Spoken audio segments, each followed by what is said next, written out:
Matthieu chapitre 6, versets 31 et 34. Ne soyez donc point en souci, disant, que mangerons-nous? Que boirons-nous? Ou de quoi serons-nous vêtus? Ne soyez donc point en souci pour le lendemain, car le lendemain aura souci de ce qui le regarde. À chaque jour suffit sa peine. Bonjour à tous frères et sœurs et amis. J'aimerais aujourd'hui vous partager un message dont j'ai besoin. J'aurais pu partager mille et une choses, mais j'ai préféré partager un message que j'ai besoin d'entendre et que j'ai besoin de méditer. Et donc je vous invite à ma méditation. Et je pense que je suis certain, je suis convaincu qu'elle profitera à chacun d'entre nous, si tant est que nous ouvrons nos cœurs aux avances de l'amour de Dieu, comme nous allons le découvrir ici dans cette étude à laquelle je nous invite. Donc frères et sœurs, sans plus tarder, je vais y introduire notre méditation par ces pensées-là, auxquelles je vous demande d'être attentifs. Est-ce que vous avez remarqué, ou disons-le comme cela, avez-vous vous-même fait l'expérience que nous sommes naturellement, nous en tant que pécheurs, des êtres suffisants et indépendants? Avez-vous remarqué cela? Que par notre nature pécheresse, séparée de Dieu, déchue, nous avons cette tendance à nous suffire à nous-mêmes, à vouloir ne dépendre de rien d'autre que nous, à être indépendants. Donc, de ne pas dépendre. Indépendant. C'est quelque chose, c'est un concept très en vogue aujourd'hui, d'être indépendant. Tout le monde veut être indépendant, n'est-ce pas? La femme, d'une manière très particulière, aujourd'hui, veut être indépendante. Elle veut pouvoir faire tout ce que l'homme fait. Mais que ce soit homme ou femme, nous avons tous cette nature, cette disposition qui est née de la désobéissance, de vouloir être indépendant. Nous avons naturellement l'impulsion de vouloir régler nos problèmes, de vouloir s'assurer de l'accomplissement de nos projets, si ce n'est par nos actes, au moins par nos pensées. Avez-vous remarqué cela? Que de par notre nature de pécheurs, nous avons cette impulsion de vouloir régler nos propres problèmes et de vouloir s'assurer de l'accomplissement de nos desseins, de nos projets. Et si on ne le fait pas par nos actes, tout du moins, nous avons cette impulsion de vouloir le faire par nos pensées. Donc nous sommes suffisants, indépendants, et nous voulons régler nos problèmes, et nous le faisons, ou plutôt nous manifestons ce désir, souvent par nos pensées. Avez-vous ce problème? Ici, j'attire votre attention vers un exemple typique. L'homme qui est sans Dieu, qui n'a pas la foi en lui, en Dieu. Cet homme-là, il n'a que lui-même pour accomplir ses propres projets et pour mener à bien ses ambitions, n'est-ce pas? Puisqu'il n'a pas Dieu. Puisqu'il ne professe, il n'a aucune profession dans le Dieu vivant.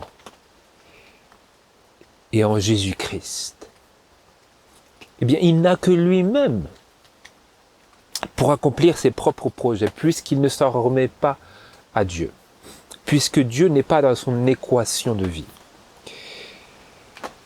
Il n'a que lui-même pour mener à bien ses ambitions, ses plans. Et donc, il compte sur lui-même. Il accomplit cette disposition pécheresse que nous avons d'être suffisants et indépendants de Dieu, puisqu'il ne fait aucune profession en Dieu, profession de foi en Dieu. Il fonctionne de cette manière. Il est le centre de capacité dans son existence. Il n'y a que lui. L'homme qui est sans Dieu. Et vous me direz, mais il y a aussi des hommes sans Dieu qui comptent sur d'autres personnes. C'est vrai. C'est absolument vrai. Mais ils ne comptent pas sur Dieu. Donc, quoi qu'il arrive, nous avons cette disposition à être indépendants, si ce n'est des êtres humains, au moins d'être indépendants de Dieu. Vous comprenez ? Et donc, reprenons cette illustration typique. Cet homme qui est sans Dieu, vous allez voir où est-ce que je veux en venir ici. Cet homme qui est sans Dieu, sans une foi vivante en lui. Cet homme-là, il est le gérant de toute son existence. En mettant de côté l'homme qui vit de Pôle emploi et qui n'a aucun projet autre que de poursuivre cette ligne de mire dans toute sa vie sur la terre. En mettant de côté ce point-là, parce que ce n'est pas une exception, c'est simplement une autre manière d'exprimer cette disposition intérieure. Donc cet homme-là dont nous parlons, qui est sans Dieu, il est le gérant de sa propre existence. Et il porte sur ses propres épaules tout le poids du fardeau de ses désirs et de ses entreprises. Il est le gérant. Il est la source de tous les accomplissements de ses projets. Il compte sur lui-même. Il n'y a que lui dans l'affaire. C'est sur ses propres épaules que repose tout le poids de la responsabilité de mener à bien ses ambitions. Cet homme-là, que fera-t-il ? Cet homme-là est stressé. Cet homme-là a besoin de maintenir son taux d'adrénaline très haut parce qu'il faut qu'il accomplisse tous ses projets et il ne compte sur rien d'autre que sur lui-même. Il est indépendant. Il est la grande figure du monde aujourd'hui. Il est un self-made man, comme on dit. Un homme qui s'est fait lui-même, il s'est accompli. Il est suffisant, il se suffit à lui-même, il a tout fait. C'est l'homme type, pécheur, non régénéré par la grâce. Eh bien, nous aussi, frères et sœurs, en tant que chrétiens, nous qui nous réclamons du nom de Jésus-Christ, nous aussi nous sommes en danger de vivre comme cela. Comment ? C'est moi qui fais tout.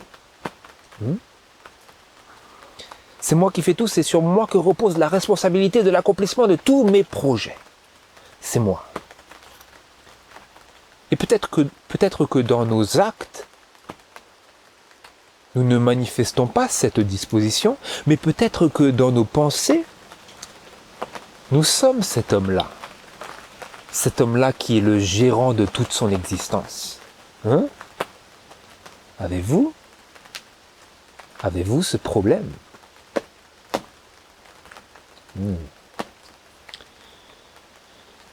Peut-être que nous avons ce problème.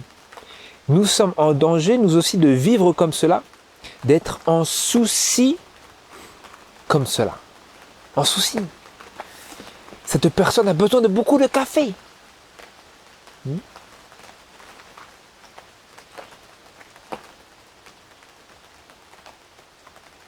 Il est le gérant.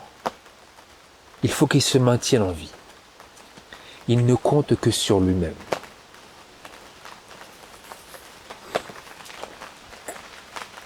Nous aussi, nous sommes en danger d'être en souci comme cela.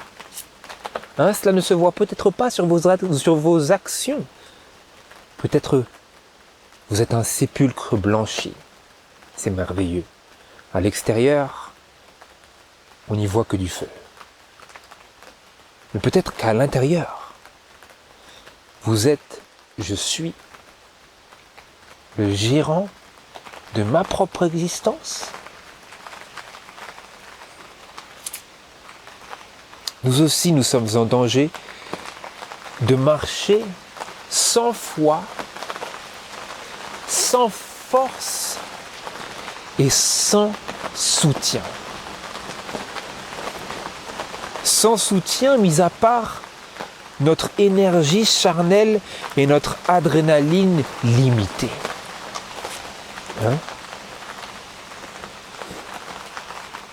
Parce que c'est le cas de cet homme-là qui est sans Dieu.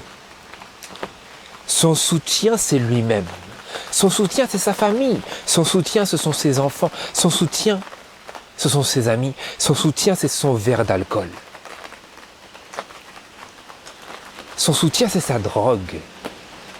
Son soutien, c'est son projet. Son projet et son soutien, et il envisage d'accomplir son projet parce qu'il est le gérant de toute son existence.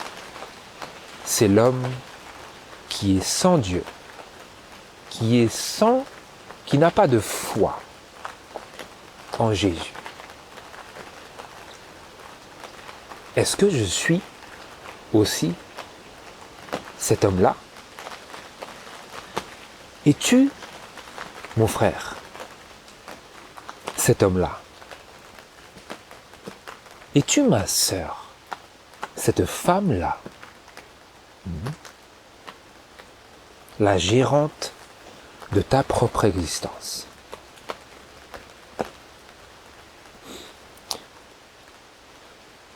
Est-ce que nous marchons nous aussi sans foi, sans force et sans soutien?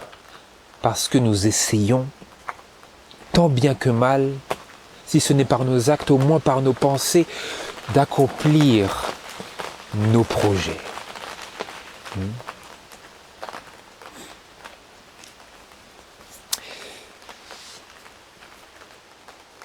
J'aimerais que l'on se tourne maintenant vers notre lecture biblique, ou du moins le cercle proche de notre lecture biblique, et contempler, méditer au sujet du lendemain et de notre activité mentale. Quelle est mon activité mentale? Mes pensées vis-à-vis du lendemain. Dans Matthieu chapitre 6, verset 25, nous reprenons ici les paroles de Jésus.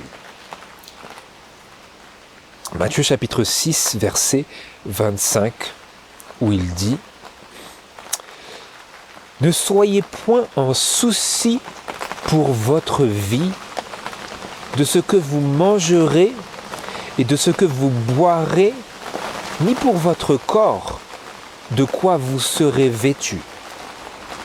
La vie n'est-elle pas plus que la nourriture, et le corps plus que le vêtement ?» Verset 27. « Et qui est-ce d'entre vous qui, par son souci, puisse ajouter une coudée à sa taille ?»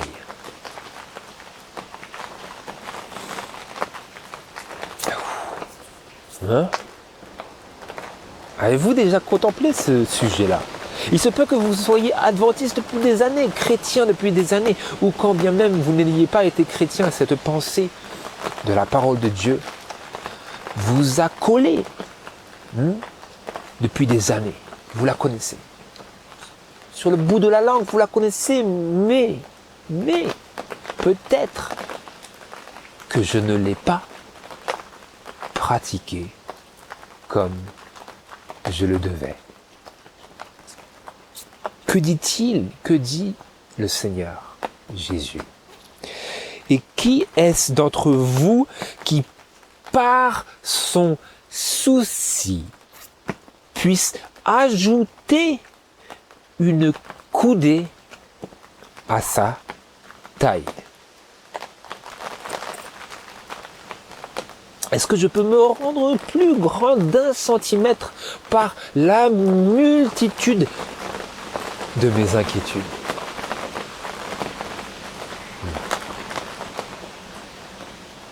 Pourquoi sont-elles là?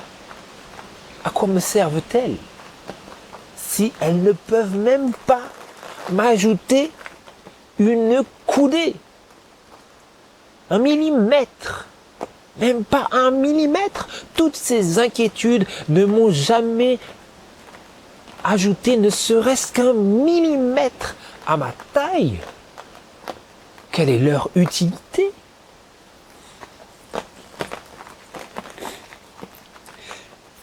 Vous avez beau y penser pendant des heures durant, jour après jour après jour, cela n'y changera rien.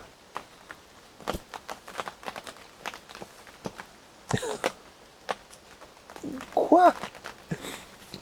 N'est-ce pas ce que Jésus a dit? Jésus disait, qui de vous peut devenir plus grand, ne serait-ce que d'1 centimètre, par tous vos soucis dans votre tête? Qui? Levez la main. Qui peut? Et tout le monde le regarde et dit, mais en fait, non, en fait, je peux pas grandir avec ça, c'est pas trop utile, en fait. Pourquoi je le fais? Pourquoi j'ai fait ça? Ça m'a rien gagné. Cela n'y changera rien. Ça n'y changera rien. Mais nous avons besoin de plus que ça, de beaucoup plus que ça, pour nous défaire d'une disposition naturelle, d'une disposition si naturelle à l'homme, à la nature pécheresse. Nous avons besoin de plus que cela. Parce que même cette évidence frappante ne suffira pas à toucher nos cœurs endurcis. Parce que c'est ce que c'est. C'est ce que c'est. Peut-être nous n'avons pas réalisé l'ampleur de l'absurdité de nos mauvaises habitudes.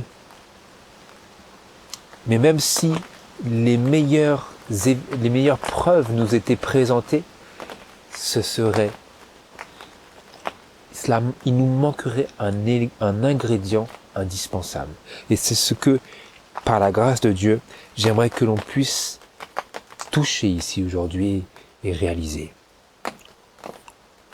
Donc nous avons beau penser, si nous avons des problèmes, frères et sœurs, je me prêche ici à moi-même aussi. Je dois vous l'admettre. Si nous avons des problèmes, des inquiétudes, des angoisses, eh bien, nous avons beau y penser pendant des heures durant, littéralement. Je ne fais pas d'exagération ici. Nous avons beau y penser pendant des heures durant. Écoutez-moi, frères et sœurs. Jour après jour, le même scénario, eh bien, cela n'y changera rien. Zéro. Rien du tout n'aura changé par toutes ces inquiétudes qui m'auront gâché ma vie.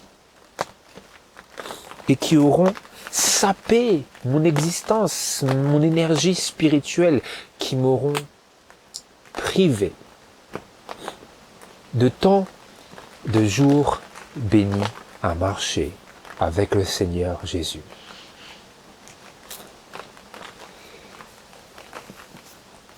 Et donc, ne serait-ce que cela, ça devrait nous encourager à penser à toutes ces heures perdues que nous aurions pu consacrer à la prière, consacrer à Dieu en lui offrant le sacrifice de nos cœurs.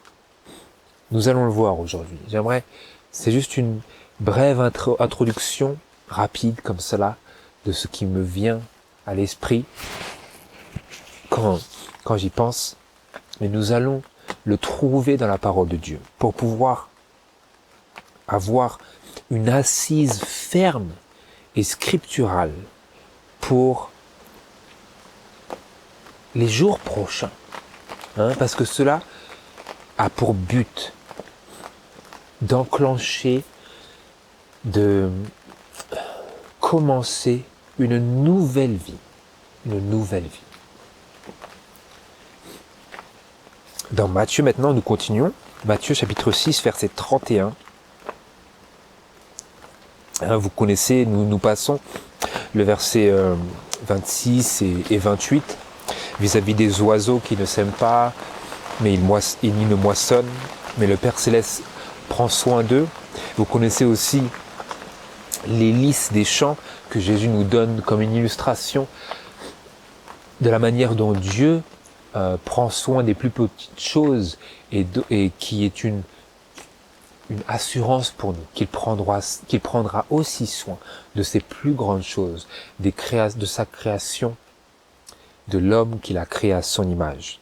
Et nous passons cela, et nous venons au verset 31. Ne soyez donc point en souci, disant, que mangerons-nous? Que mangerons-nous? Que boirons-nous? Que boirons-nous? Ou de quoi serons-nous vêtus? Qu'est-ce qui va me vêtir? Comment je vais? Quoi? À quel moment? Dans quelles circonstances? Avec quel argent? Ça n'en finit plus. Il se peut que votre problème, il ne soit pas énuméré ici. Ne vous en inquiétez pas. Ne vous en inquiétez pas. Il se peut que les choses qui nous inquiètent ne nous soient pas assurées. Mais que cela ne nous décourage pas d'épouser les principes vivants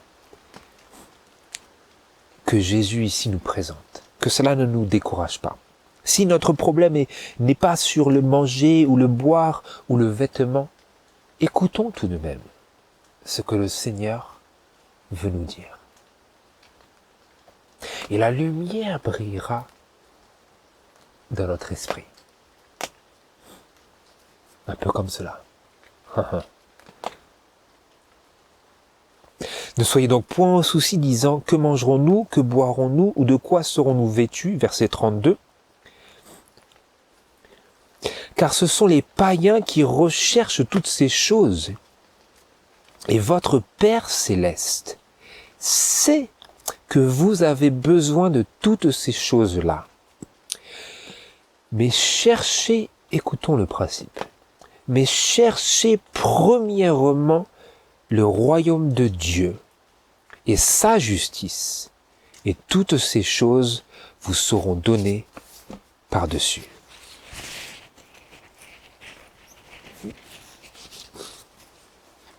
Ne soyez donc point en souci. Ne soyez donc point en souci pour le lendemain. Car le lendemain aura souci de ceux qui le regardent. À chaque jour suffit sa peine. À chaque jour suffit sa peine. Depuis combien d'années ce verset me suit comme une ombre? Je pense que depuis que j'ai accepté le Seigneur et que ces choses sont venues à mon attention, ça n'a pas cessé d'être derrière moi. Ne soyez donc point en souci pour le lendemain, car le lendemain aura souci de ceux qui le regardent. Très intéressant ici parce que le vocabulaire le langage ici de Jésus, c'est de parler du lendemain comme d'une personne. Le lendemain, il n'existe pas, il n'est pas né encore. Et quand le lendemain sera né, il s'occupera de lui-même. Et quand j'y ai souvent réfléchi, j'ai réalisé en fait, c'est que ce sera Dieu qui s'occupera du lendemain. Et le lendemain sera gardé par Dieu. Il sera protégé par Dieu. Dieu fera des provisions, pourvoira pour le lendemain. Mais le lendemain, il n'existe pas encore. À part dans la pensée du Tout-Puissant. De qui? De l'Éternel. Lui, il est éternel. Moi, je ne suis pas éternel. Je peux avoir la vie éternelle en Jésus-Christ, mais je ne suis pas omniscient. Lui est omniscient. Moi, je ne sais pas. Je ne connais le passé que tel qu'il est marqué dans la parole de Dieu et dans les livres d'histoire. Et je ne connais le futur que tel qu'il nous est annoncé dans la parole de Dieu. C'est tout. C'est tout. Je ne sais rien d'autre. Pour moi, mis à part ce que Dieu m'a dit sur le lendemain, eh bien le lendemain n'existe pas. Cela ne veut pas dire que nous serons irresponsables vis-à-vis de notre devoir d'obtenir une préparation complète pour le retour de Jésus, qui est futur. Ça ne veut pas dire que nous vivrons de manière irresponsable vis-à-vis de cette espérance et de ce retour imminent de Jésus-Christ. Mais cela veut dire que je n'essaierai pas de gérer les problèmes de demain aujourd'hui, comme nous allons le voir.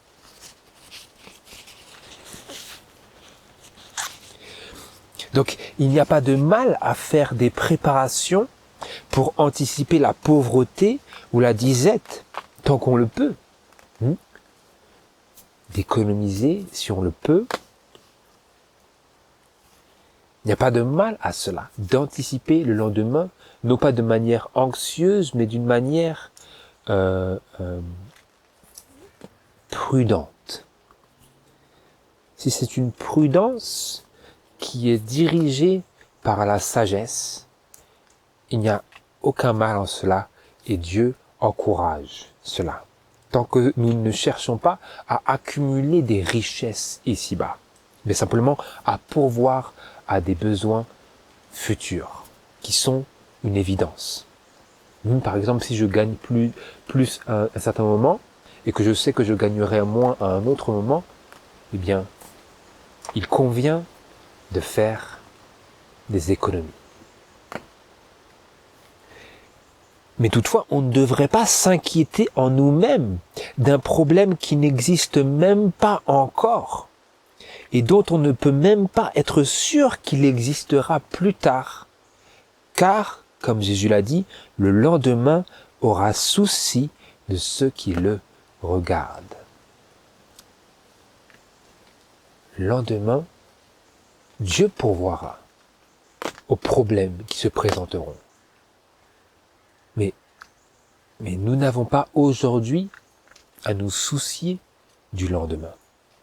Comme nous allons le voir ensuite, dans une déclaration que j'ai prévue pour plus tard.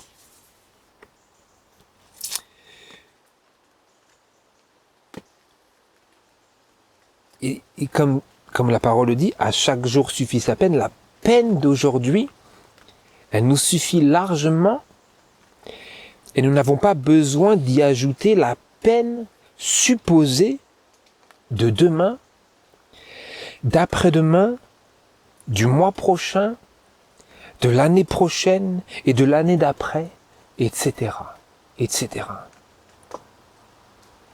Nous n'avons pas besoin d'ajouter à la peine d'aujourd'hui, la peine supposée de demain, la peine imaginaire du mois prochain, la peine imaginaire de l'année d'après. Dieu ne nous demande pas cela. Il nous dit à chaque jour suffit sa peine. Il y en a largement assez. Pourquoi tu veux en prendre d'autres plus tard? Oui, c'est ce que le Seigneur a dû m'apprendre à travers de nombreuses errances. À chaque jour suffit sa peine. Un jour, ça suffit largement, largement. Et dans ce jour-là, si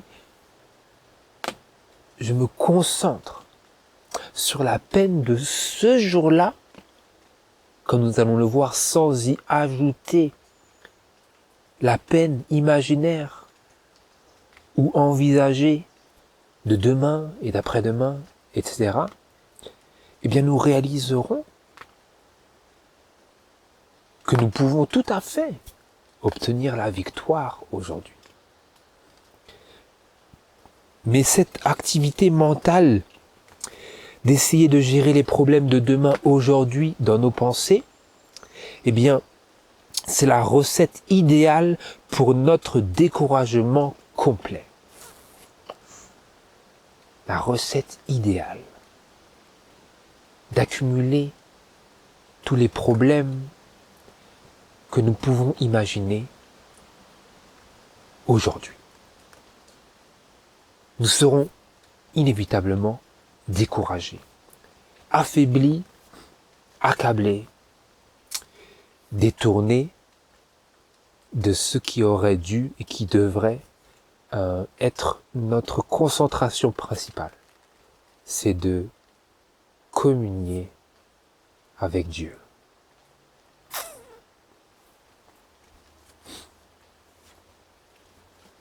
Et donc, nous avons vu que on ne devrait pas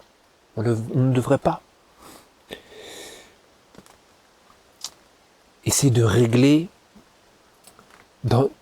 par nos inquiétudes les problèmes de demain et du futur.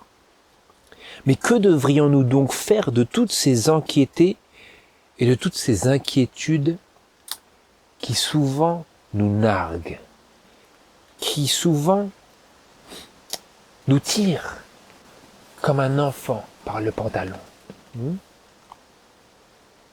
Que devrions-nous donc faire de toutes ces anxiétés-là, de toutes ces inquiétudes que nous sommes tentés de nourrir?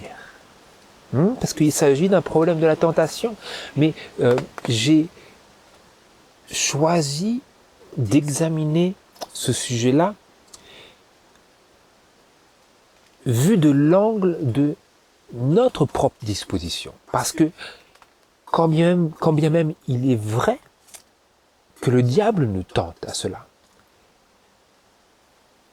eh bien il est aussi vrai que cela fait partie de notre disposition naturelle. Pardon. Et donc c'est important que nous arrivions à gérer ce problème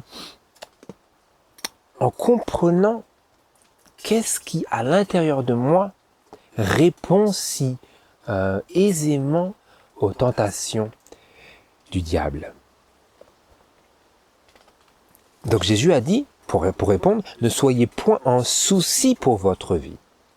Ou, comme c'est écrit au verset 34, ne soyez donc point en souci pour le lendemain. Donc on ne doit pas être en souci. Mais comment? Comment est-ce que je peux ne pas m'en soucier? Il faut avoir l'instruction équilibrée et complète, harmonieuse de la parole de Dieu pour pouvoir nous faire une idée juste de la pensée de Jésus ici, de ce qu'il cherche à communiquer.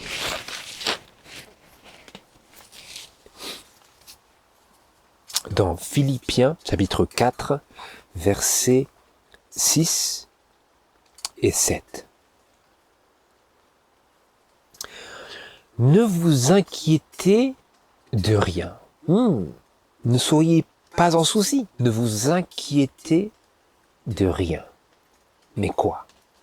Ne vous inquiétez de rien, mais en toute occasion, exposez vos demandes devant Dieu par des prières et des supplications avec des actions de grâce.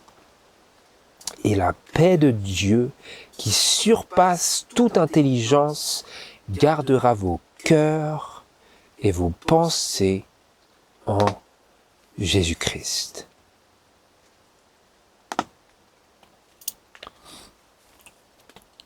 Quel est l'élément ici, clé, par lequel nous pouvons ne pas nous mettre en souci pour notre vie ou pour le lendemain et pour notre vie dans le lendemain?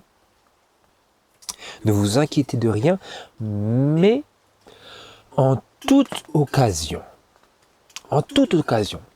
quelle que soit l'occasion, quelle que soit la circonstance, quel que soit le problème, quelle que soit l'inquiétude, quel que soit le souci, quel que soit le projet, quel que soit le plan, quel que soit le désir, quelle que soit l'ambition, en toute occasion, exposez vos demandes devant Dieu par des prières et des supplications avec des actions de grâce. Parlez-en à Jésus. Il faut que j'en parle à Jésus. Plutôt que d'en parler à l'intérieur de moi-même, il faut que j'expose quoi? J'expose mes demandes devant Dieu. Est-ce que vous voyez la distinction ici? D'un côté, vous allez vous mettre en souci, vous allez être en souci pour votre vie et pour le lendemain. C'est un souci, ce n'est pas productif de bien. Cela ne nous apportera rien, même pas une coudée à notre taille. Ça ne fera que produire en moi une plus grande disposition à le faire la prochaine fois, que je serai anxieux ou que je ressentirai un souci vis-à-vis d'un problème qui se présentera peut-être plus tard pour le lendemain. Ça, c'est un souci. Ce n'est pas productif. C'est stérile. C'est dangereux. Cela occupe nos pensées et cela détourne notre esprit de ce qui devrait occuper nos pensées, ou je devrais dire de celui qui devrait occuper nos pensées et nos affections. Parce que si je suis en souci, eh bien mes affections sont taries, elles sont paralysées. Quel que soit le souci, peut-être au début cela vous est présenté dans la tentation comme une tentation de vous plaire à une ambition ou un désir, mais après cela va se transformer en souci.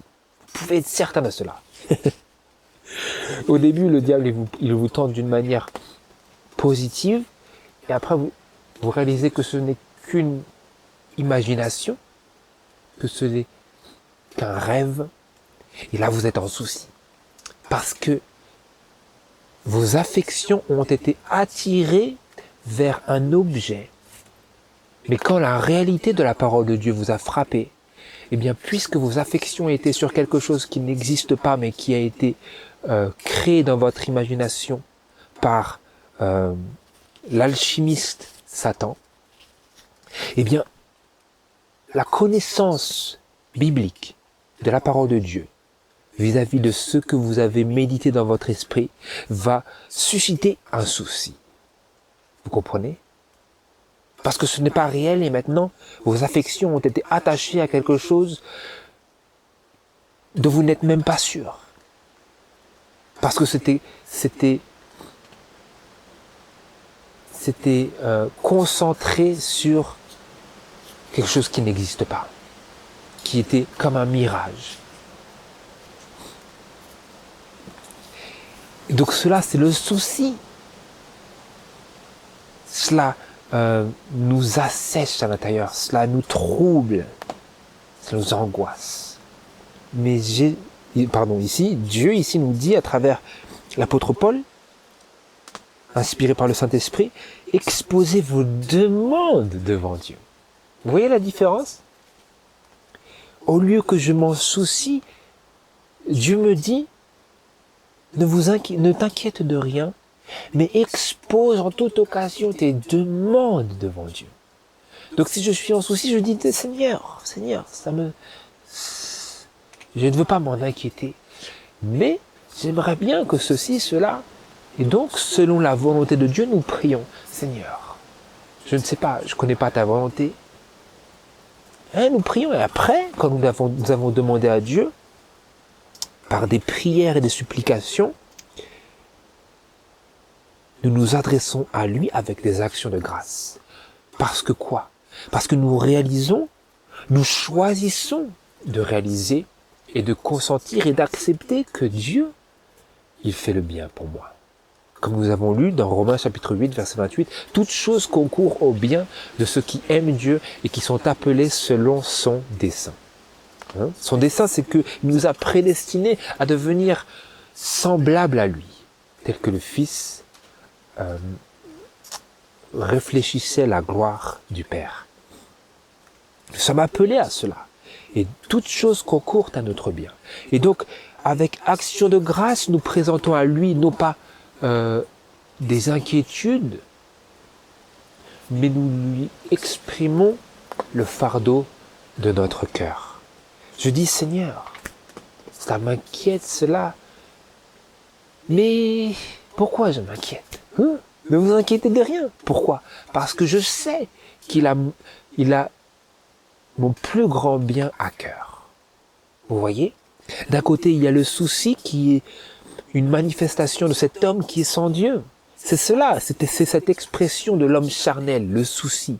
Lorsque nous marchons de manière charnelle, nous sommes sans foi, sans force et sans soutien. Mais ici, lorsque nous consentons, que nous acceptons, que nous épousons ce conseil, eh bien, nous marchons, nous réfléchissons, nous présentons à Dieu nos demandes par la foi.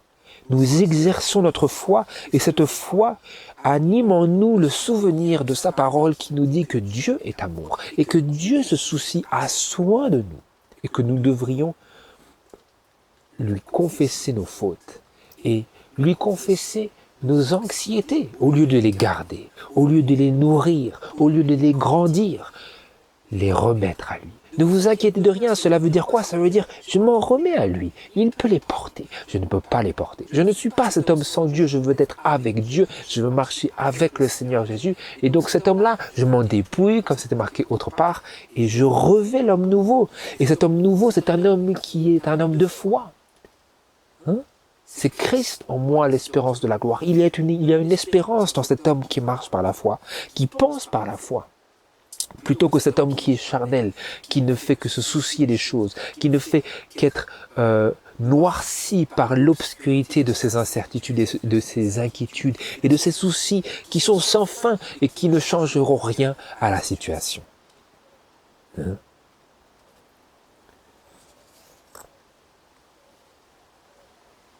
En toute occasion, exposez vos demandes devant Dieu par des prières et des supplications et des actions de grâce.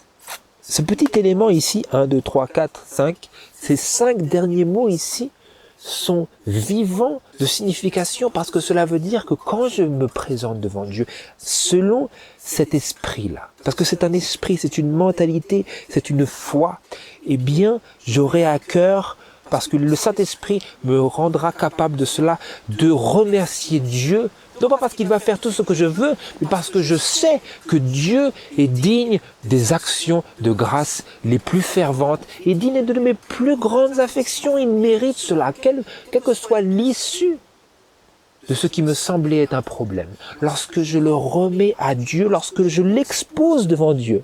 Hein? Comment il s'appelait déjà? Je crois que c'était Ézéchiel. Il y avait le roi d'Israël au temps, je crois que c'est au temps de Sanchérib qui venait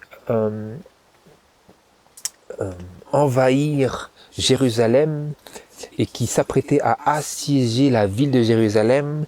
Eh bien, le roi d'Israël, qui était un homme pieux et qui était rendu anxieux par ces menaces du roi, je crois, d'Assyrie, il est venu à Dieu et il a présenté cette lettre, ces menaces de l'Assyrien, il a présenté à Dieu comme ça, il a dit, regarde les paroles qu'a dit cet homme-là.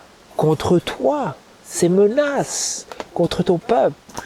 Hein, qu'est-ce qu'il faisait? Il exposait ses demandes devant Dieu.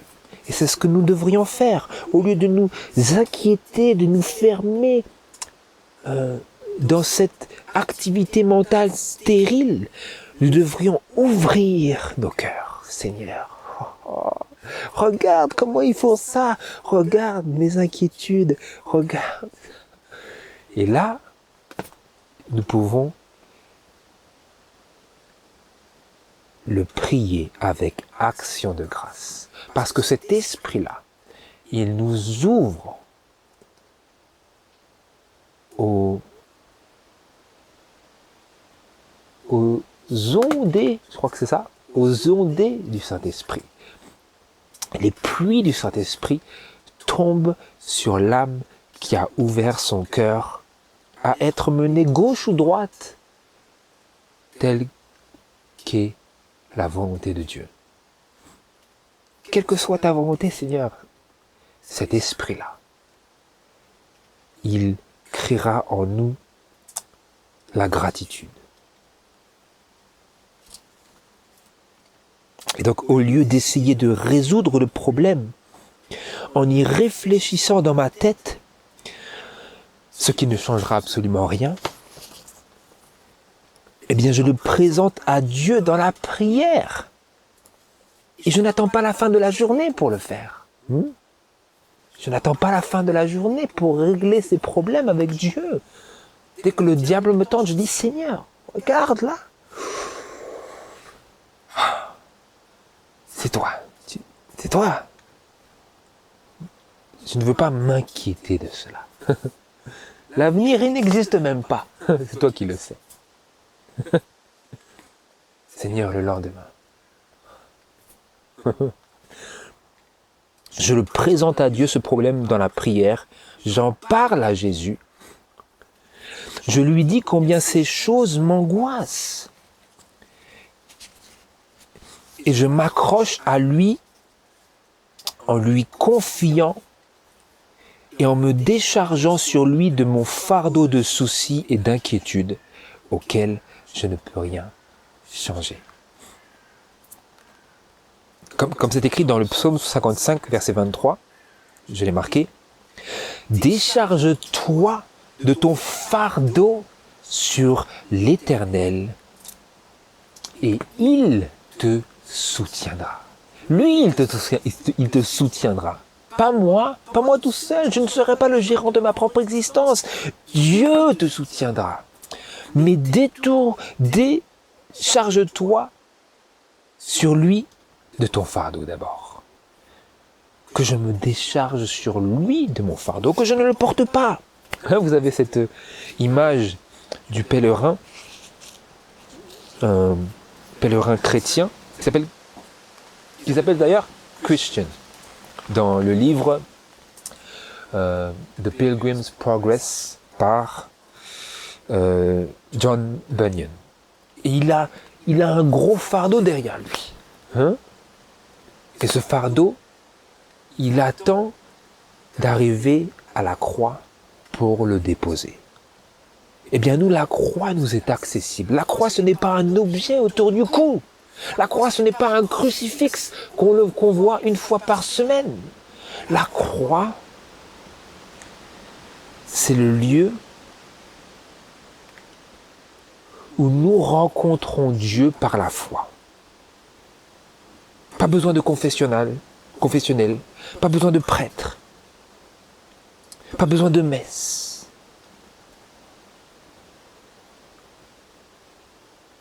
Je viens à Jésus en lui confiant mon fardeau de soucis et d'inquiétudes auxquels je ne peux rien changer. Je me décharge de mon fardeau sur l'Éternel et il me soutiendra. Il me soutiendra. Je n'aurai pas à essayer de me soutenir par mes propres inquiétudes qui ne marcheront pas, qui ne porteront pas de fruits, qui me laisseront plus sèche et asséchée que jamais. Non, je me déchargerai sur Jésus de mon fardeau. Et lui, il le prendra sur lui.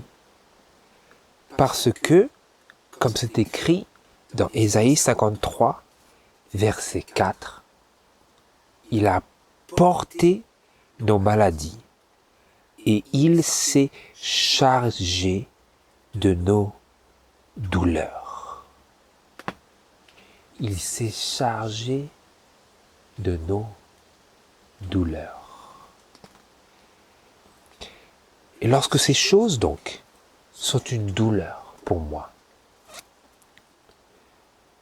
je ne vais pas ressasser ces choses-là, mais je vais contempler l'agneau de Dieu qui ôte le péché du monde. Et je vais contempler que pour que moi, je n'ai plus à porter ce fardeau-là. Il faut que ce soit lui qui le porte. Et cela, ça attendrira mon cœur pour lui. Quoi? Parce qu'il m'offre la paix. Mais dans ce processus-là, il faut qu'il souffre ma douleur, mon péché, mon ingratitude. Et alors, quand nous aurons fait cela, alors, comme c'est marqué au verset 7, alors la paix de Dieu qui surpasse toute intelligence gardera mon cœur et mes pensées en Jésus-Christ. Pourquoi est-ce qu'elle surpasse toute intelligence? Parce que je suis rendu capable, je suis à même de ne pas m'inquiéter du lendemain et de confier à Dieu les choses qui me tracassent. Je suis capable de vivre quoi? Au jour le jour. De vivre au jour le jour. De vivre ce jour-ci avec Dieu. Et alors la paix de Dieu, qui surpasse toute intelligence, gardera nos cœurs et nos pensées en Jésus-Christ. Comment ça, en Jésus-Christ? Qu'est-ce que cela veut dire? C'est parce que c'est la contemplation de lui qui rendra tout cela possible. Et comment je peux le contempler? En cessant de contempler le lendemain qui n'existe pas et pour lequel il n'a pas fait de provision, pour lequel il n'a pas pourvu, parce qu'il n'existe pas. Et donc, quand je ne me soucie plus du lendemain, et généralement, vous verrez que ce genre d'évolution, de transformation de notre mentalité de nos réflexions, eh bien cela comporte aussi, vous allez voir que c'est très lié, cette réflexion-là, avec le plaisir et la convoitise, parce que toutes ces choses, généralement, elles sont propulsées dans l'avenir. Et donc si je barre l'avenir comme n'existant pas, comme étant une contemplation stérile, mis à part l'espérance du retour de Jésus. C'est autre chose. Si c'est une espérance, nous l'espérons avec la foi. Mais lorsque nous nous inquiétons du lendemain, nous faisons cela, quand nous faisons cela, nous marchons selon la chair. Et donc si je ne m'inquiète de rien, comme je suis appelé à le faire, eh bien vous verrez que cela aussi affaiblira nettement l'emprise d'autres tentations pour lesquelles la contemplation du lendemain est un élément clé. Si vous retirez le lendemain, toutes ces choses sont coupées à la racine. Ne vous inquiétez de rien, mais en toute occasion, exposez vos demandes devant Dieu. En toute occasion, présente, maintenant. Je suis appelé à prier, à supplier, à remercier le Seigneur.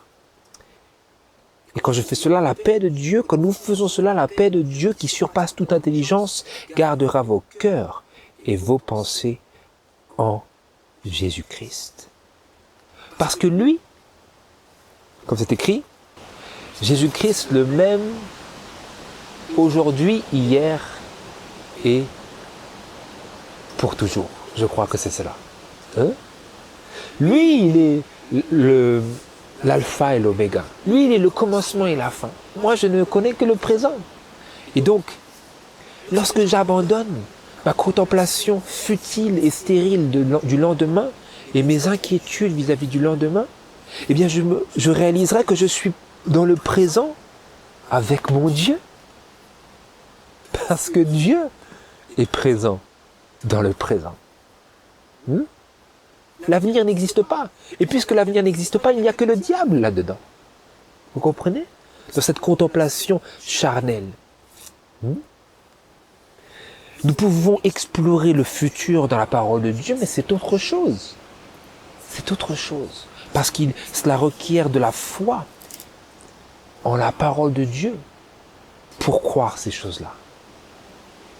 Mais lorsque nous contemplons de manière inquiète et anxieuse l'avenir, ça ne requiert pas de foi. Cela requiert simplement de réfléchir selon l'homme charnel qui est sans Dieu, qui est suffisant, qui est indépendant, qui est le gérant de sa propre existence. C'est cela qui fonctionne lorsque nous réfléchissons ainsi, que nous nous mettons en souci de cette manière sur le futur et les problèmes qui existeraient peut-être dans le lendemain.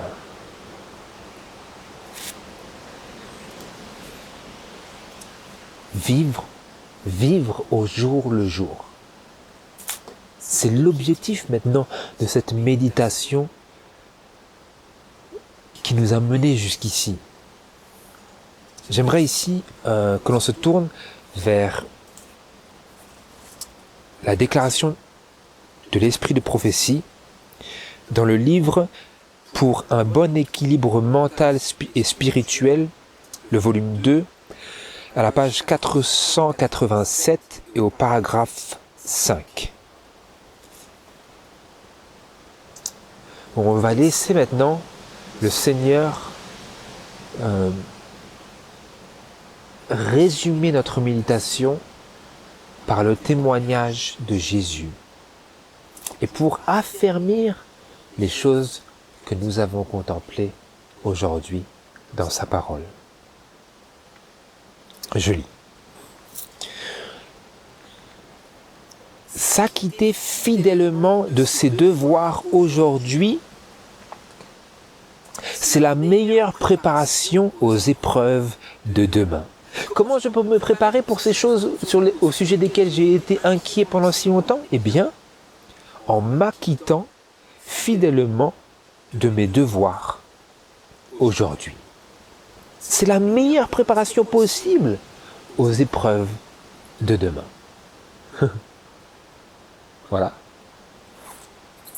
Ne soyez pas inquiets au sujet des difficultés qui vous attendent. Ce serait augmenter vos soucis présents. Ou comme c'est écrit littéralement, ne rassemblez pas tous les risques et toutes les inquiétudes de demain pour les rajouter au fardeau d'aujourd'hui. Nous rajoutons tous les risques, c'est des risques, ce n'est même pas des inquiétudes certaines, des problèmes certains, ce sont des risques. Ne rassemblez pas tous les risques et toutes les inquiétudes de demain pour les rajouter au fardeau d'aujourd'hui. Vous voyez ce que nous faisons lorsque nous sommes comme cela? Nous rendons le fardeau d'aujourd'hui si pesant qu'il est insupportable, et c'est comme cela que le diable nous tente et nous détourne de nos devoirs présents. Vous comprenez? Il nous tente à être si anxieux vis-à-vis de l'avenir qu'il nous pousse vers l'assouvissement des plaisirs charnels, quels qu'ils soient. Vous comprenez cela? D'un extrême, il veut nous balancer vers l'autre. Et c'est pour cela donc que le Seigneur nous exhorte à ne pas rassembler tous les risques et toutes les inquiétudes de demain pour les rajouter au fardeau d'aujourd'hui. À chaque jour suffit sa peine. Un jour seulement nous appartient. Et pendant ce jour-là, nous devons vivre pour Dieu. Pour ce jour-là, nous devons remettre entre les mains de Christ, comme un acte de service solennel, tous nos desseins et nos projets, nous déchargeant sur lui de tous nos soucis, car il prend soin de nous. Elle cite, « Je sais les pensées que je forme pour vous, dit l'Éternel, pensées de paix et non d'adversité, pour vous donner un avenir et une espérance. » Jérémie 29, verset 11. Et ensuite, « C'est en retournant à moi et en demeurant tranquille que vous serez sauvés. C'est dans le repos et la confiance que sera votre force. » Ésaïe chapitre 30, verset 15. C'est en retournant à moi et en demeurant tranquille que vous serez sauvés. Pas en vous inquiétant, en retournant à moi et en demeurant tranquille. C'est dans le repos et dans la confiance que sera votre force. En me reposant en Dieu et en me confiant en lui. Et c'est très intéressant ici parce que dans le passage d'avant, Jérémie 29, 11, il nous dit, je sais moi, les pensées que je forme pour vous, dit l'Éternel. Pensées de paix et non d'adversité, pour vous donner un avenir et une espérance. Dieu ici nous dit, j'ai soin de votre avenir et je vous donnerai une espérance.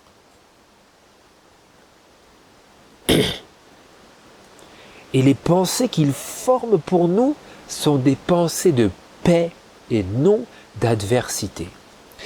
Et donc, frères et sœurs, ici, c'est un élément clé. Parce que lorsque je fais preuve de foi en la parole du Seigneur, et précisément en cette parole du Seigneur, lorsque j'exerce ma foi en cela, lorsque je me confie en lui, en ce qu'il dit la vérité, et qu'il est digne de ma confiance précisément dans cela, eh bien je m'attacherai non pas à mes pensées, de ce que je pense être la meilleure manière dont mes projets pourraient s'accomplir, mais au lieu de cela, je m'accrocherai aux pensées qu'il forme pour moi, qui sont non pas des pensées de mal, comme c'est écrit en anglais, mais qui sont des pensées de paix, pour me donner un avenir et une espérance. C'est à cela qu'il faut que nous nous accrochions, frères et sœurs, pour pas que nous permettions à l'ennemi de détourner nos pensées vers des méditations, des contemplations de l'esprit qui ne porteront aucun fruit et qui nous saperont notre énergie et fragiliseront et briseront notre lien de communion avec le Seigneur. Je sais les pensées que je forme pour vous, dit l'Éternel. Nos pensées, elles ne font rien du tout. Hein? Nos pensées, elles ne font rien. Mais Dieu, il forme des pensées. Il dit, et ça se produit. Ces pensées, elles sont utiles. Les nôtres, à moins qu'elles soient des pensées concentrées sur ces pensées, nos pensées, elles ne servent à rien. Nos soucis, notre imagination, ça ne fait rien. Mais les pensées de Dieu, qui sont des pensées de paix et non d'adversité, elles visent à nous donner un avenir et une espérance. Elles visent à notre bien.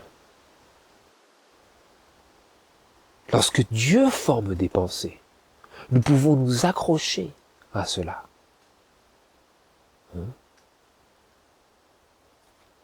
Parce que lui, quand il a dit ce qu'il avait à l'esprit, ça s'est fait. Il a dit, il l'avait à l'esprit avant. Ensuite, il l'a dit. Que la lumière soit. Et la lumière fut. Je sais les pensées que je forme pour vous. Je poursuis. Ne nous tourmentons pas à propos des difficultés du lendemain. Portons avec courage et bonne humeur les fardeaux d'aujourd'hui. Nous devons avoir la foi et la confiance nécessaires pour aujourd'hui, mais il ne nous est pas demandé de vivre plus d'un jour à la fois. C'est le Seigneur qui parle ici, le témoignage de Jésus. Il ne nous est pas demandé de vivre plus d'un jour à la fois. Combien de fois avons-nous fait cela? D'essayer de vivre 2 jours à la fois, 3 jours à la fois, 10 jours à la fois, 1 an à la fois, 2 ans à la fois. Combien de fois, frères et sœurs, avons-nous fait cela? Le Seigneur nous appelle doucement et avec un grand amour à nous repentir de ces péchés-là, à nous repentir de ce train de vie-là, à nous repentir de ces habitudes mauvaises qui font mal au cœur de Dieu. Oui, nous devons avoir la foi et la confiance nécessaires pour aujourd'hui. Il nous la faut pour aujourd'hui. Nous avons besoin de cette foi et de cette confiance pour obtenir la victoire sur la tentation et sur nos obstacles et les difficultés qui se présentent à nous, mais il ne nous est pas demandé de vivre plus d'un jour à la fois. Dieu lui-même nous appelle à vivre au jour le jour. Pas plus d'un jour à la fois. Souvenez-vous de cela, frères et sœurs. Souvenons-nous de cela. pas plus d'un jour à la fois. À chaque fois qu'une pensée se présente à vous qui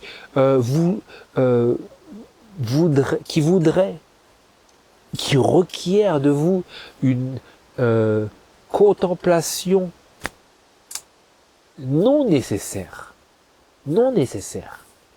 sur les choses de l'avenir, vous savez tout de suite, parce que Dieu ne nous demande pas de vivre plus d'un jour à la fois. Un seul jour, il dit un seul jour. Pourquoi tu penses à demain? Un seul jour aujourd'hui, avec moi. Ce jour, avec Dieu.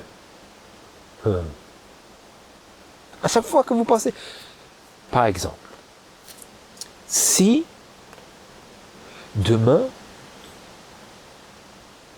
disons lundi, bon, si demain, je prends l'avion.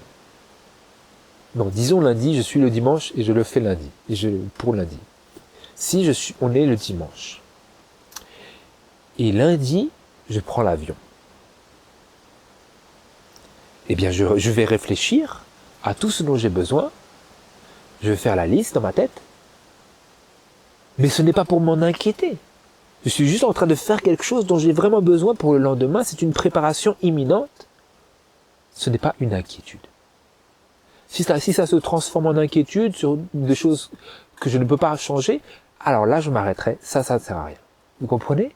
J'essaie de faire ici la distinction pour qu'il n'y ait pas de malentendu. Si je pars en avion, je fais mes préparations, je vois ce dont j'aurai besoin, tac, tac, tac, tac, j'aurais préparé mon passeport bien avant. Vous voyez, là, j'aurais pu faire une préparation bien avant, mais ce n'est pas en vue de m'inquiéter de cela. J'aurais préparé mon passeport, j'aurais préparé mon billet, j'aurais préparé ma valise quelques jours avant. Moi, généralement, je le fais très peu de temps avant. Tout, mais ce n'est pas des inquiétudes. Vous comprenez? Ce sont des préparations nécessaires. Mais si je suis en train de me demander,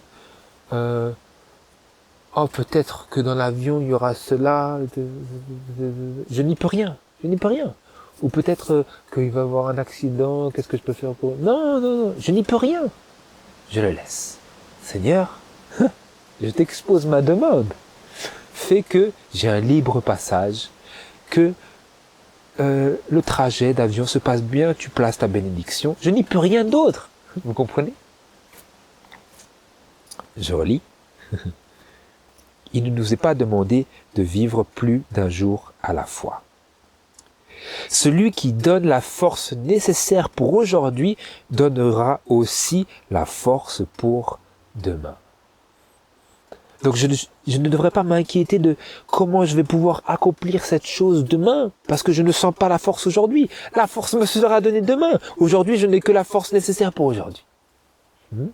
C'est là que le Seigneur veut que nous comprenions intérieurement, profondément, et que nous l'intégrions de manière quotidienne, pour marcher ce jour avec, non pas mes propres pensées, avec Dieu, avec le Seigneur Jésus.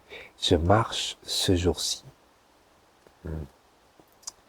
Il donnera la force nécessaire pour demain. Mais pas aujourd'hui. Aujourd'hui, je n'aurai pas la force pour demain. Demain, j'aurai la force pour demain. Aujourd'hui, je n'ai que la force dont j'ai besoin pour accomplir mes devoirs d'aujourd'hui. C'est ce dont nous avons vraiment besoin de comprendre cela. Je poursuis. Notre Père Céleste, écoutez bien, nous allons conclure avec cela. Notre Père Céleste mesure chaque épreuve avant de permettre qu'elle n'atteigne le croyant. Il tient compte des circonstances et de la force de celui qui est appelé à être éprouvé par Dieu. Et il ne permet jamais que les tentations dépassent la capacité de résistance de chacun. Si l'âme est vaincue, si elle est subjuguée, il ne faut pas en accuser Dieu sous prétexte qu'il n'aurait pas donné la force spirituelle voulue. La responsabilité en incomberait à celui qui a été tenté, mais qui n'a pas été vigilant dans la prière et qui ne s'est pas approprié par la foi les abondantes ressources que le Seigneur tenait en réserve pour lui. Ce passage ici, c'est en train de bien confirmer que Dieu ne manquera jamais de donner la force nécessaire pour le jour où nous avons besoin, où nous en avons besoin. Et que si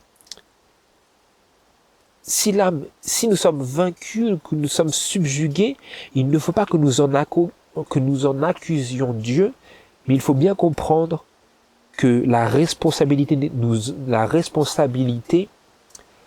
nous en incombe à nous qui avons été tentés, mais qui n'avons pas été vigilants dans la prière et qui ne nous sommes pas appropriés par la foi les abondantes ressources que le Seigneur tenait en réserve pour nous en cette journée. Christ, je continue, Christ n'a jamais abandonné un croyant à l'heure du combat. Celui-ci, le croyant, doit se réclamer de la promesse divine et affronter l'ennemi au nom du Seigneur, et il ne connaîtra jamais la défaite. À plus forte raison s'il se concentre sur aujourd'hui sans essayer de pourvoir aux besoins du lendemain. Comme Jésus l'a dit, à chaque jour suffit sa peine. Le présent est suffisamment difficile pour que nous n'ayons pas besoin d'y ajouter des épreuves imaginaires d'un jour futur qui n'existe pas encore.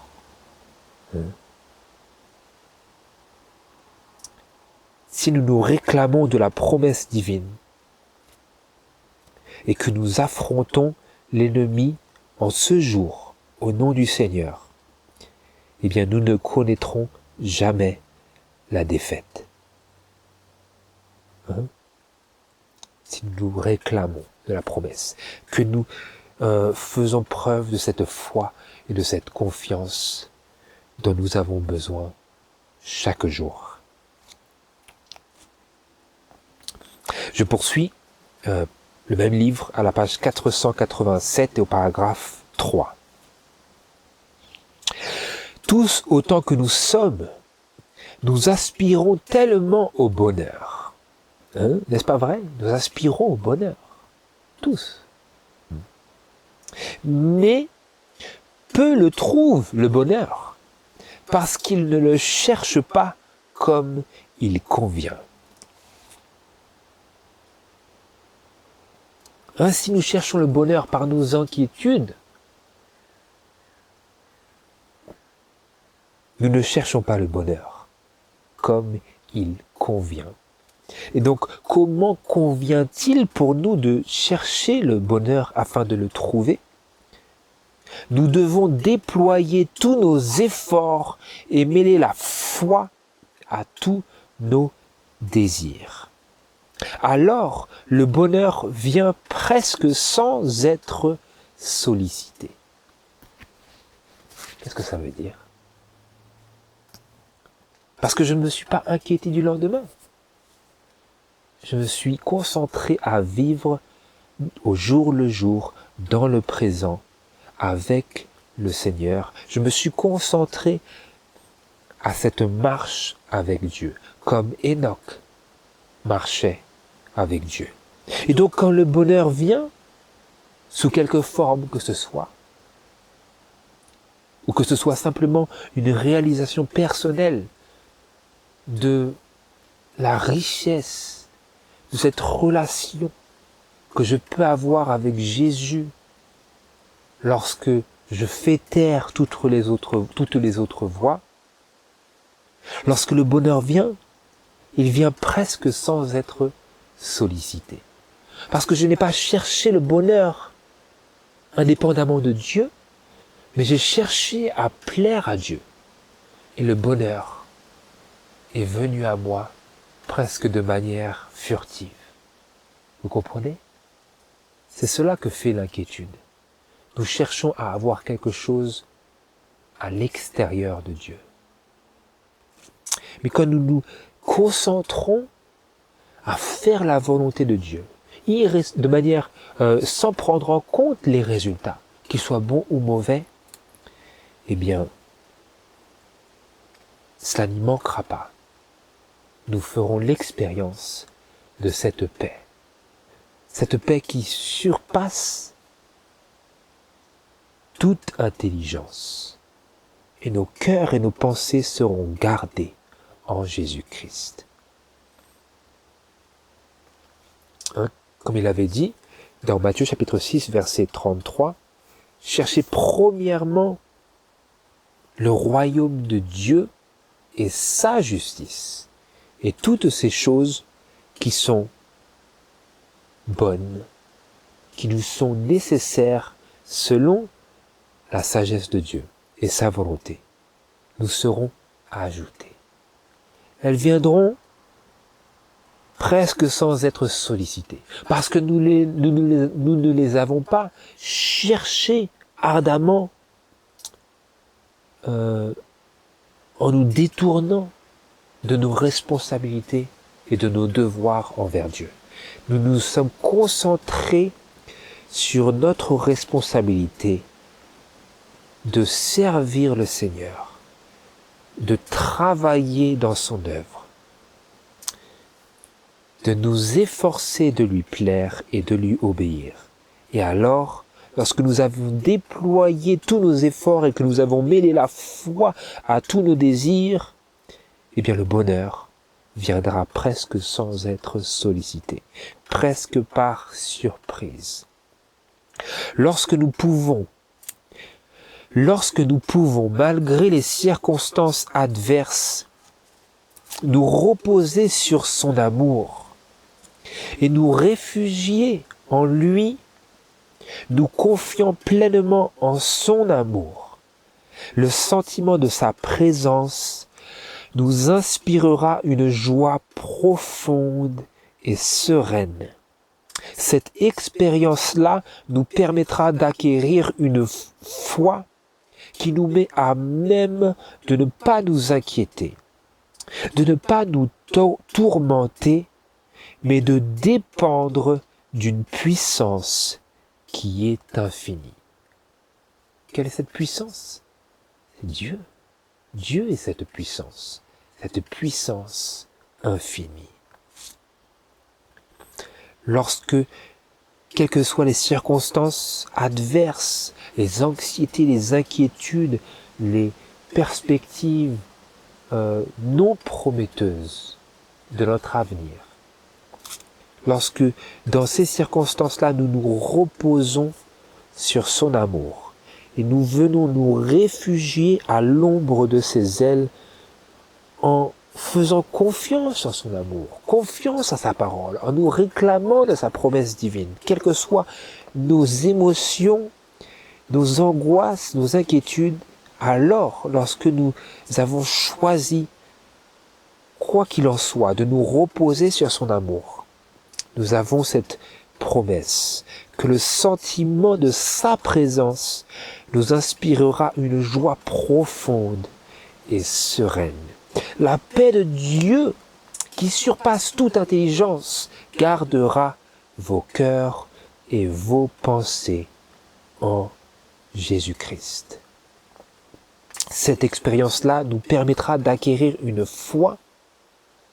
Tout cela, tout cet effort où nous mêlons la foi à tous nos désirs, que nous nous reposons en Dieu, cette expérience-là, elle nourrira, elle créera, elle grandira en nous une foi qui est telle que nous ne nous inquiéterons plus et que nous ne nous tourmenterons plus au sujet de l'avenir, mais que nous dépendrons de la puissance infinie qui est Dieu. Et j'aimerais conclure notre méditation par le psaume 37. Le psaume 37,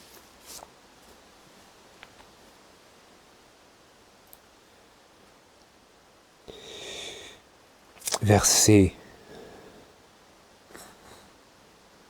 5, versets 5 à 9.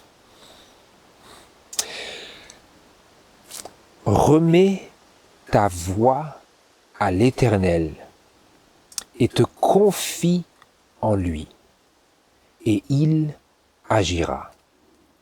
Il fera ressortir ta justice comme la lumière et ton droit comme le plein midi. Demeure tranquille en regardant à l'Éternel et t'attends à lui.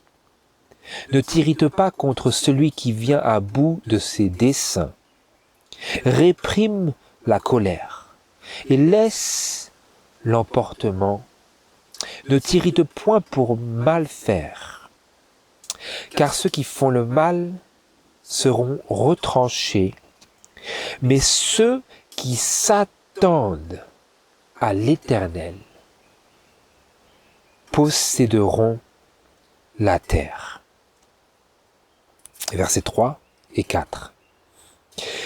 Confie-toi en l'Éternel et fais le bien, habite la terre et fais de la vérité ta pâture, et prends ton plaisir en l'Éternel, et il t'accordera les demandes de ton cœur.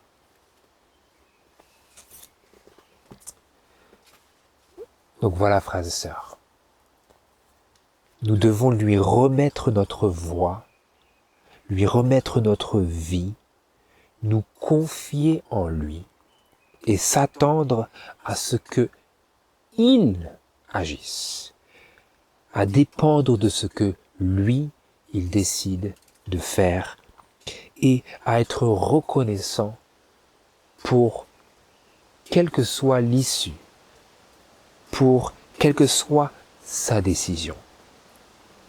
Et donc, c'est vraiment une vie d'abandon, de confiance et de foi à laquelle nous sommes ici appelés.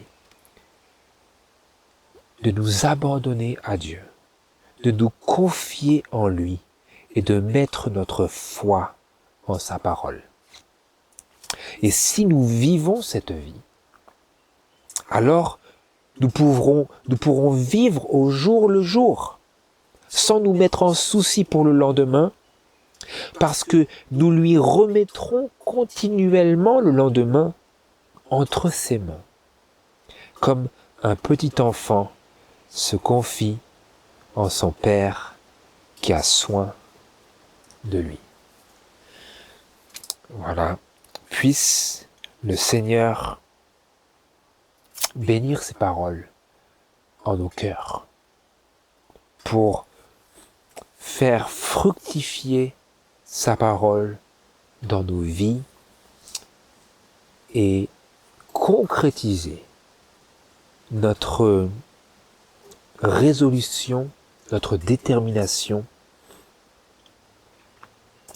de ne plus nous mettre en souci pour le lendemain, de ne plus nous inquiéter de rien, quel que soit le sujet intense de nos inquiétudes, mais de lui exposer nos demandes avec des prières et des supplications et avec action de grâce pour pouvoir vivre et pour être rempli de cette paix de Dieu qui surpasse toute intelligence.